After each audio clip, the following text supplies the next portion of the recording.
বাংলাদেশের বগুড়া জেলার মধ্যে সাদ নামে একজন শিক্ষার্থী, যিনি পড়াশোনা করেন, তো পড়াশোনা করা অবস্থায় অনৈতিক হারাম সম্পর্ক হয়েছে একটা মেয়ের সাথে। এরকম হয় কি হয় না? সব ফেরেশতা আমরা? আমাদের যুব সমাজ যারা, তারা কি সবাই ফেরেশতা? যুব সমাজ কারা? আমার ছেলে, আপনার ছেলে। আপনার ছেলে কখন স্কুলে যায়, কখন কলেজে যায়, আবার কখন ফিরে আসে, এটা আপনি খবর কতদিন নিয়েছেন? কতদিন আপনি চিন্তা করেছেন? আমি গত রবিবারে ট্রেনে আমি ব্রাহ্মণবাড়িয়া যাচ্ছিলাম। গত রবিবার 4টার দিকে আমরা বিমানবন্দর পাস করেছি, 4টার দিকে। তো টঙ্গীর আগে আর কি, অর্থাৎ দক্ষিণ খান এলাকার যেটা রাস্তার পাশে আর কি, ট্রেনের রাস্তার পাশে, যদি আমরা তো ঘুমন্ত মানুষ না, কারণ যুবক মানুষ, আল্লাহ পাক দেশ বিদেশ ঘুরিয়েছেন, সব সময় দেশের কি অবস্থা, মানুষের কি অবস্থা সেই খবর রাখি। আমরা তো স্বাভাবিকভাবে একটু ইশারায় আমরা বুঝে যাই আসলে কোন উদ্দেশ্য, ঠিক কিনা বলেন? এটা স্বাভাবিক। আপনি যেই বিষয় নিয়ে পড়াশোনা করবেন সেই বিষয়ে একটু বললে আপনি বুঝবেন, এটা স্বাভাবিক। তো আমি ট্রেনের পাশে, জানালার পাশে আমার সিট, আমি দেখলাম আপনার এই দক্ষিণখান এলাকায় আপনার স্কুল ড্রেস পড়ুয়া ছেলে এবং মেয়ে, তার মানে কি তারা স্কুল কলেজে পড়ে, ঠিক কিনা? এটা স্বাভাবিক কিনা? আমার যে বুঝটা, কথা বলেন না। মানে 2-3টা জায়গার মধ্যে একজন ছেলে একজন মেয়ে, একজন ছেলে একজন মেয়ে, স্বাভাবিকভাবে বুঝলাম 4টা বাজে বা 4:30 এই সময় তাদের স্কুল বা কলেজ বন্ধ হয়েছে, তারা এখনো স্কুল কলেজ বন্ধ হয়েছে, বাড়িতে না গিয়ে তারা এখানে সময় কাটাচ্ছে। এটা কি হালাল ভাবে না হারাম ভাবে? সবাই বলেন তো হালাল না হারাম? আরো জোরে বলেন হালাল না হারাম? তো এটা যে হালাল না হারাম হচ্ছে, এটা দেখভাল দায়িত্ব তো আপনি পিতামাতা। কার? কথা বলেন না সবাই, কার এটা? পিতামাতার দায়িত্ব এটা, যে আপনার সন্তান কয়টা বাজে ঘর থেকে বের হলো, আপনার সন্তান কয়টায় আবার ঘর থেকে ঘরে ফিরলো, এটা আপনার দায়িত্ব। আপনার সন্তান কার সাথে চলাফেরা করে, এটা দেখভাল করার দায়িত্ব আপনার। আপনি লক্ষ কোটি টাকা ইনকাম করার জন্য আপনি সময় দিচ্ছেন, কষ্ট করছেন, সর্বশেষ আপনার সন্তানকে আপনি পেলেন, মানুষ হিসাবে পেলেন না, অমানুষ হিসাবে পেলেন। কথা বলেন ঠিক কিনা? তো এই টাকা আপনি ইনকাম করে আপনি করবেনটা কি? এই টাকা আপনি কার জন্য করছেন? সন্তানের জন্য। সন্তান তো মানুষ হয় নাই, বডি মানুষ হয়েছে, কিন্তু মন মনন সব অমানুষ। কথা বলেন ঠিক কিনা? সেজন্য আমার ভাইয়েরা, পিতা মাতা যারা রয়েছে, আমাদের আলোচনা যারা মহিলারা শুনছেন, আপনাদের দায়িত্ব সবার আগে। বাবা যারা রয়েছেন, আপনার লক্ষ কোটি টাকার বিজনেস থাকতে পারে, কিন্তু আপনার সন্তানকে আপনি সময় দিতে হবে। কি দিতে হবে? সময় দিতে হবে। আপনার সন্তানের সাথে আপনার 2 দিন 3 দিন দেখা নাই। অনেক অনেক পুরুষ তো এমন রয়েছে, সূর্য ওঠার আগেই তিনি বাসা থেকে বের হয়ে গিয়েছেন অফিসের উদ্দেশ্যে। অফিস অনেক দূরে, office Narayanganj office, Narsingdi office, তাহলে আগে বের হতে হবে না? কি বলেন? আপনি বের হয়ে গেলেন সূর্য ওঠার আগে, তখন আপনার সন্তান জাগ্রত না ঘুমন্ত? কথা বলেন, ঘুমন্ত। আবার আপনি আসলেন রাতের 8টা-9টায়, আপনি কয় মিনিট সময় দিলেন নিজের সন্তানদেরকে? আপনি যখন সঙ্গ না দিবেন, সময় না দিবেন, সে বিপদে যাবেই যাবে। কিন্তু যদি আপনি বাবা সময় দিতেন, সে বিপদে কোনোদিন যাবে। আপনি বাবা দায়িত্বশীল সন্তান আপনার, আপনি এই সন্তানকে নিয়ে মাসে একবার একটু করে ঘুরতে যাবেন, বছরে 2-1 বার নিজ শহর থেকে একটু বাহিরে যাবেন। আপনি যখন এই কাজগুলা করবেন, তখন আপনার সন্তান নিজেকে নিঃসঙ্গ ভাববে না। আপনার সন্তান নিজেকে, যে আমার তো সব আছে, তাও তো আমাকে একা একা মনে হয়, কারণ সে তার কথাগুলা বাবার সাথে, মার সাথে, ভাইয়ের সাথে শেয়ার করতে পারে। সেজন্য আপনার সন্তান, ছেলে সন্তান, সে তার সমবয়সী একজন মেয়ের সাথে সে সম্পর্ক করা শুরু করে। আপনার মেয়ে সন্তান আপনার আরেকজন পুরুষের ছেলে সন্তানের সাথে সম্পর্ক করা শুরু করে। এজন্য সবার আগে যারা দায়ী, তারা হচ্ছে পিতা এবং মাতা। পিতা এবং, কথা বলেন না, পিতা এবং সম্মানিত হাজিরিন, যেই ঘরের মধ্যে ইসলামী তরবিয়ত থাকবে না, ইসলামী অনুশাসন থাকবে না, আপনার সন্তানকে আপনি ইসলামী আদব কায়দা শিখাবেন না, তো ওই শয়তান যদি ও সন্তান হয়, এটা তো আপনার দায়িত্ব, আপনার দোষ, আপনি শিখান নাই, এই জন্য আপনি দায়ী, এই জন্য অন্য কেউ দায়ী না। সেই বগুড়ার সাদ বয়স হচ্ছে 19, বয়স কত? 19 বছর। সেই সন্তান স্বাভাবিকভাবে কতদিন যাবত মায়ের সাথে একটু একটু করে ঝগড়া হচ্ছে। ঝগড়াটা হচ্ছে পকেট মানির জন্য, যে আমাকে চলার জন্য টাকা দাও। তো স্বাভাবিকভাবে একটা ছেলে চলার জন্য মাসে যদি 1000-1500 টাকা দেয় এনাফ, কিন্তু তার সাথে যদি একজন মেয়ে থাকে সম্পর্কের, 1500 টাকা কি হবে? কথা বলেন না হবে? কথা বলেন হবে? হবে না। এখন মায়ের সাথে ঝগড়া শুরু হয়ে যায় প্রায় দিন, যে এই টাকা হয় না, মাঝে মধ্যে টাকা চুরি করে। তো যেই দিন মাকে সে হত্যা করে, সেই দিন সে তার ব্যাগ বই সবকিছু নিয়ে সে বের হয়েছে, কিন্তু সে তার প্রতিষ্ঠানে যায় নাই, সে ক্লাসে করতে যায় নাই। সে বাড়ির পাশে কিছুক্ষণ ঘুরে এসে আবার ঘরের মধ্যে ঢুকেছে, কারণ তখন তার ঘরের মধ্যে মা ছাড়া অন্য কেউ নাই।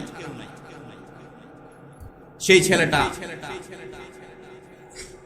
মায়ের সাথে দস্তাদস্তি বা জোরাজুরি করা শুরু করলো, যেভাবে মিডিয়াতে আসছে বিষয়টা। এখন দস্তাদস্তি করার সময় মা কিন্তু বটি দাও দিয়া কিছু কাটতেছে, তরকারি কাটতেছে দুপুরে রান্না করার জন্য। তো মায়ের একটা আঙ্গুল সেই বটিদারের মধ্যে লেগে কেটে গিয়েছে। জোরে বলেন নাউজুবিল্লাহ। মা কি এই জন্য সন্তান জন্ম দিয়েছে? কথা বলেন। এই পৃথিবীতে আমি একদমই আপনাদেরকে বলেছি এই কথাটা, এই পৃথিবীতে কোন ব্যক্তি আছে এমন, প্রত্যেকটা মাই জানে যে আমি যদি আমার সন্তানকে প্রসব করি, আমি যদি আমার সন্তানকে গর্ভে ধারণ করি প্রসবকালীন অবস্থায়, এর কারণে আমার মৃত্যু হতে, কথা বলেন না, হতে পারে। এবং এরকম শতে 2-4 জন হয় কি হয় না?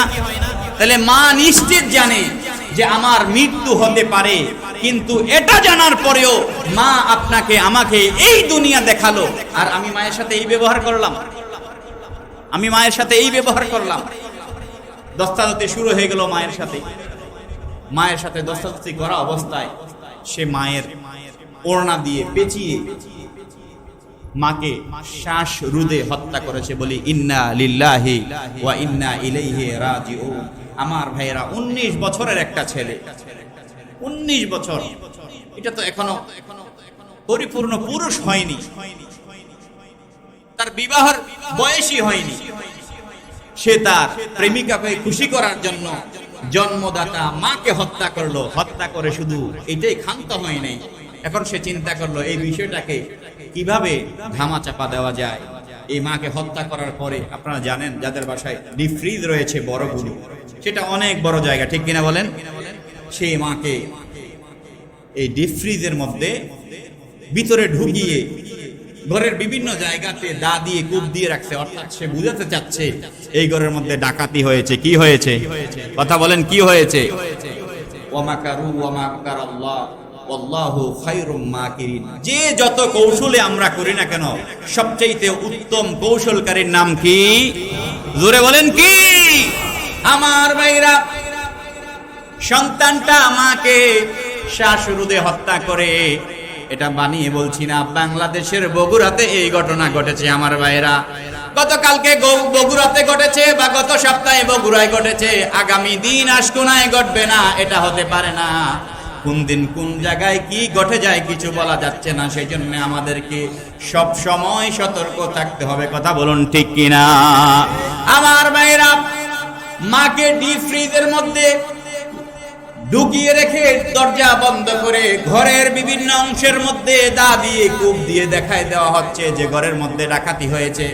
সেই সন্তান নিজেই ঘরের দরজা বন্ধ করে বাহিরে চলে যায়। ঘন্টা 2 পরে আবার সেই বাড়িতে আসে। বাড়িতে আসার পরে চিল্লাচিল্লি নিজ দায়িত্বে একটা নাটক সাজাইয়া সে চিৎকার করা শুরু করে। আমার ভাইরা, যেহেতু হত্যা হয়েছে, পুলিশ আসার পরে তারা পুলিশের মধ্যে যারা চৌকস রয়েছে তারা চিন্তা করলো যদি ডাকাত হতো তাহলে যেই মাকে হত্যা করা হয়েছে তার যে দেহ রয়েছে সেই দেহের মধ্যে এখনো স্বর্ণের গহনা রয়েছে। যদি ডাকাত এ কাজ করত, স্বর্ণের গহনা মায়ের শরীরে থাকার কথা না? কথা বলেন ঠিক কিনা? পরের দিন আমার ভাইরা, পুলিশ পুরো বিষয়ের মোটিভ তারা জানতে পারলো। পরবর্তীতে সেই সন্তানকে ভিন্ন এলাকা থেকে পলাতক অবস্থায় আটক করা হলো। সন্তান স্বীকার করেছে, মাকে আমি শ্বাসরুতে হত্যা করেছি। জোরে বলেন নাউজুবিল্লাহ। ওরে, মায়ের দুধের যদি এক ফোঁটা মায়ের দুধের যেই দাম, সেই মায়ের দুধের দাম যদি সন্তান তুমি ঋণ পরিশোধ করতে চাও, তোমার গায়ের চামড়া দিয়ে তুমি যদি জুতা বানায়া দাও, তারপরেও মায়ের ঋণ কোনোদিন শোধ হবে না। কথা বলুন ঠিক কিনা? মা কেন এত দামি জানে না সকলে, বলুন মা কেন এত দামি জানে না সকলে। জানতো যদি দেখতো খুলে কোরআন হাদিসে পড়ে, একটি নজর দেখলে মাকে, একটি নজর দেখলে মাকে, কবুল হজের সওয়াব মিলে মিলে। মা কেন এত দামি জানে না সকলে। আল্লাহ বুঝার তৌফিক দান করুন। সকলে বলুন আমিন। আরেকটু জোরে বলুন আমিন। সেজন্য আমার ভাইরা, আমার আপনার সন্তানকে আল্লাহর নবীজি সেই 1400 বছর আগে তিনি হাদিস বলে গিয়েছেন। عن علي بن أبي طالب كرم الله وجهه عليهم السلام قال رسول الله صلى الله عليه وسلم أدبوا أولادكم على 3 خصال। আমার নবীজির হাদিস, সাইয়েদনা হযরত আলী বিন আবি তালিব আলাইহিমুস সালাম কাররামাল্লাহু ওয়াজহা, তিনি বর্ণনা করেছেন, আল্লাহর নবীজি বলেছেন, তোমাদের সন্তানদেরকে 3টি বিষয়ের শিক্ষা দাও। কয়টি? কথা বলেন কয়টি? সকলে বলেন মিলে কয়টি? 3টি। 1 নাম্বার, এই হাদিসের মধ্যে 3টি, অন্য হাদিসে আরো রয়েছে। 1 নাম্বার হচ্ছে হুব্বে নবিয়ুকুম, তোমাদের সন্তানদের মনের মধ্যে তোমরা আমি নবীজির ভালোবাসার বিষয়ে তোমরা কথা বলো। আমি নবীজির ভালোবাসার সৃষ্টি হবে তোমাদের সন্তানদের অন্তরে, এমন কাজ করো তোমরা। জোরে বলেন সুবহানাল্লাহ। 1 নাম্বার শিক্ষা হচ্ছে নবীর ভালোবাসা। কার ভালোবাসা? কথা বলেন কার ভালোবাসা? কারণ এই দুনিয়াতে যত আপনি থাকুক, হাসরের ময়দানে তো সিস্টেমটাই উল্টা হয়ে যাবে। হাসরের ময়দানে আপনি আপনার এত দরদি মা বাবা বন্ধু বান্ধব কাউকেই আপনি পাশে পাবেন না। যিনাকে পাশে পাবেন, যিনি আল্লাহর দরবারে হাসরের ময়দানে সিজদায় যাবেন, তিনি হচ্ছেন রাহমাতুল লিল। আমার ভাইরা, সেজন্য 1 নাম্বার হচ্ছে নবীজির ভালোবাসা শিক্ষা দাও। ও হুব্বে আহলে বাইতিহি, 2 নাম্বার হচ্ছে নবীজির পরিবার পরিজনের ভালোবাসা শিক্ষা দাও। এবং 3 নাম্বার হচ্ছে ও কিরাআতুল কোরআনে, 3 নাম্বার তোমার সন্তানদেরকে কোরআন তেলাওয়াত শিখাইবা। কি শিখাইবা? কথা বলেন কি শেখাবো? আল্লাহ পাক আমাদেরকে বুঝার তৌফিক দান করুন। সকলে বলুন আমিন। আমার ভাইরা, না আমাদের সন্তানদেরকে আমরা মসজিদে নামাজে নিয়ে আসবো। নামাজের পরে, জুমার পরে আমাদের এই মসজিদে প্রত্যেক জুমার দিন, জুমার নামাজের পরে মিলাদ শরীফ হয় কি হয় না? সকলে বলেন হয় কি হয় না? আপনার সন্তানকে যদি আপনি এখানে নিয়ে আসেন, আমরা এখানে জুমার নামাজের পরে মিলাদ শরীফের উপরে আমরা দুরূদ শরীফ পড়ি, আমরা কোরআন তেলাওয়াত করি, আমরা ইস্তেগফার করি। এগুলা কি ভালো আমল না খারাপ আমল? এগুলাতে কি নবীজির প্রেম কমে না বাড়ে? কথা বলেন কমে না বাড়ে? সেজন্যই তো আপনাদের জন্য এই মসজিদে প্রত্যেক জুমায় মিলাদের ব্যবস্থা। আপনারা যদি না থাকেন, তখন আপনার ছেলে যদি আপনার স্ত্রীকে বটি দাও দিয়ে কুপিয়ে মেরে ফেলে, এই জন্য আপনি নিজেই দায়ী থাকবেন। কারণ আপনার সন্তানকে আপনি আদব শিক্ষা দেন। আমার ভাইরা, নামাজে আপনাদের সন্তানদেরকে নিয়ে আসবেন, কোরআন তেলাওয়াত শিখাবেন, সন্তানদেরকে নবী রাসূল এবং আউলিয়া কেরামের গল্প শোনাবেন। যতদূর সম্ভব সন্তানকে, এদিকে চলে আসেন, সন্তানদেরকে যতদূর সম্ভব মোবাইল থেকে যতদূর সম্ভব দূরে রাখবেন, যতদূর সম্ভব। কারণ পরিবার ধ্বংস হয়ে যাচ্ছে এই মোবাইলের কারণে। সন্তান ভাত খাচ্ছে না মোবাইল না দিলে। ঠিক কিনা বলেন? কথা বলেন ঠিক কিনা? হ্যাঁ, অনেক ইসলামিক কার্টুন, অনেক ইসলামিক ভিডিও রয়েছে। আপনি প্রথমে আপনার মোবাইলে সেগুলো ডাউনলোড দিয়ে রাখেন। কথা কি বুঝতে পেরেছেন? অনেক গজল রয়েছে, সেগুলো ডাউনলোড দিয়ে রাখেন। অফলাইনে থাকা অবস্থায় আপনার ছেলেকে আপনি মোবাইল দেন, যেটা কিনা আপনি ডাউনলোড দিয়েছেন। কারণ ইন্টারনেট হচ্ছে একটা সাগর, সেখানে আপনার ছেলে সন্তান মেয়ে সন্তানের ভালো কোনটা ভালো ভিডিও, কোনটা খারাপ ভিডিও, সেই বুঝ তার হয়। কথা বলেন হয়? সেই জন্য আমরা যেন এই বিষয়গুলা খুব ভালো করে নজর রাখি। আল্লাহ পাক তৌফিক দান করুন, সকলে বলুন আমিন।